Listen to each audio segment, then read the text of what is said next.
Welcome and good morning to Mike Ferry TV. It's the week of April 11th. Hard to believe.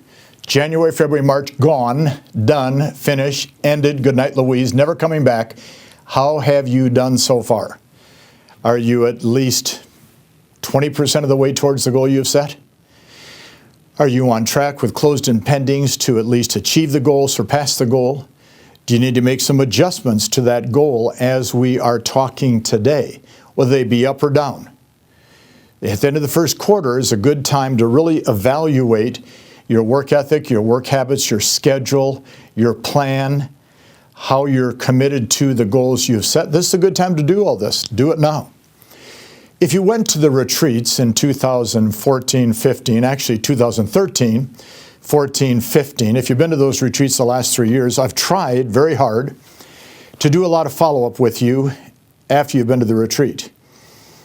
This last year, starting in July of 2015 and in October of 2015, I started sending out these top 10 lists because I asked all the agents in attendance, and I think we had probably close to 7,000 agents at the 2 retreats last year. I said, what are the 10 most important things you learned at the retreat? Send me a copy.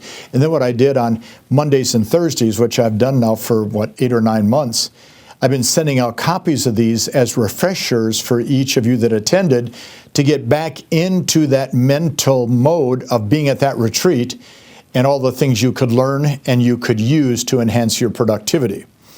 Well, a couple weeks ago, I thought I had ran out of top 10 lists, and then I discovered on my desk in my home office another stack, which I didn't realize I had. So I'm going to continue those for those that attended. But because of that, a couple weeks ago, I went ahead and I sent a different type of reminder to all of our retreat attendees. And what I wrote to them was the following. The good news is I've discovered on my desk, for those that attended the retreat, another stack of top 10 lists, which will start again this week.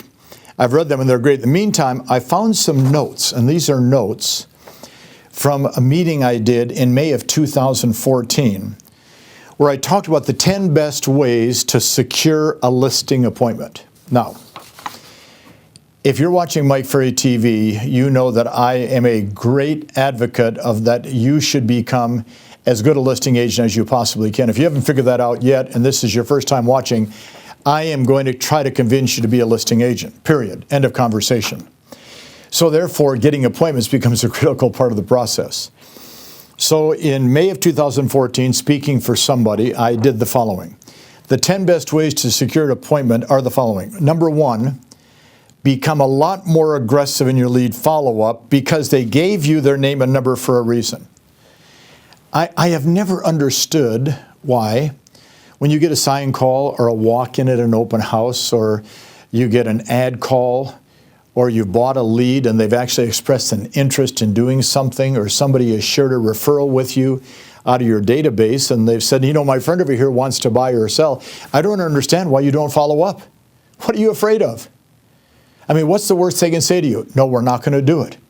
This attitude of sitting and massaging your leads for days and weeks and months, thinking they're going to grow, or as I said in a seminar one day, you sit on your leads thinking they're going to hatch baby leads for you. It's not going to happen.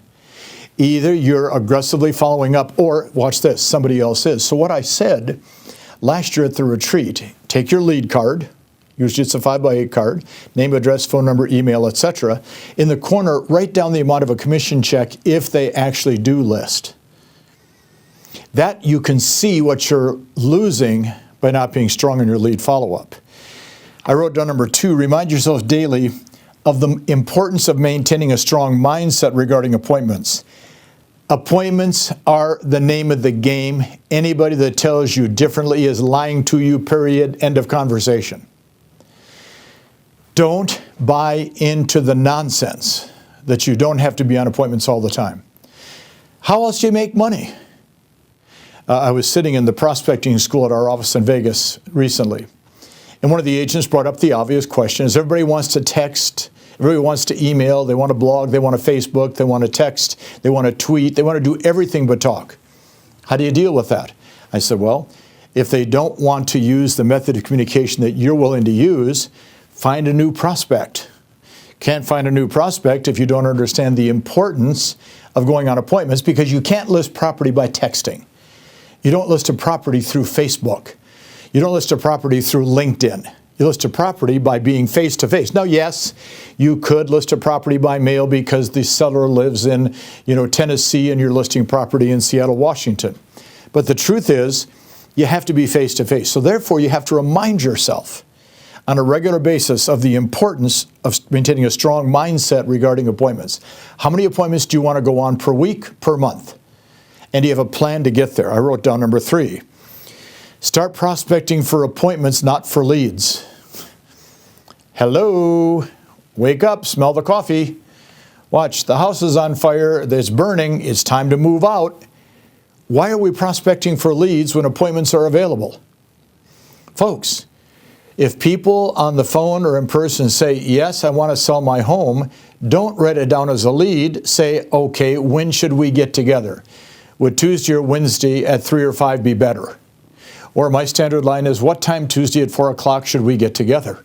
But you've got to be more aggressive, point number 1, and you have to prospect for the appointments, because when somebody says to you, I do want to sell my home, you don't put it in a lead follow-up campaign. You don't start a drip email campaign. You don't start communicating by Facebook and by text.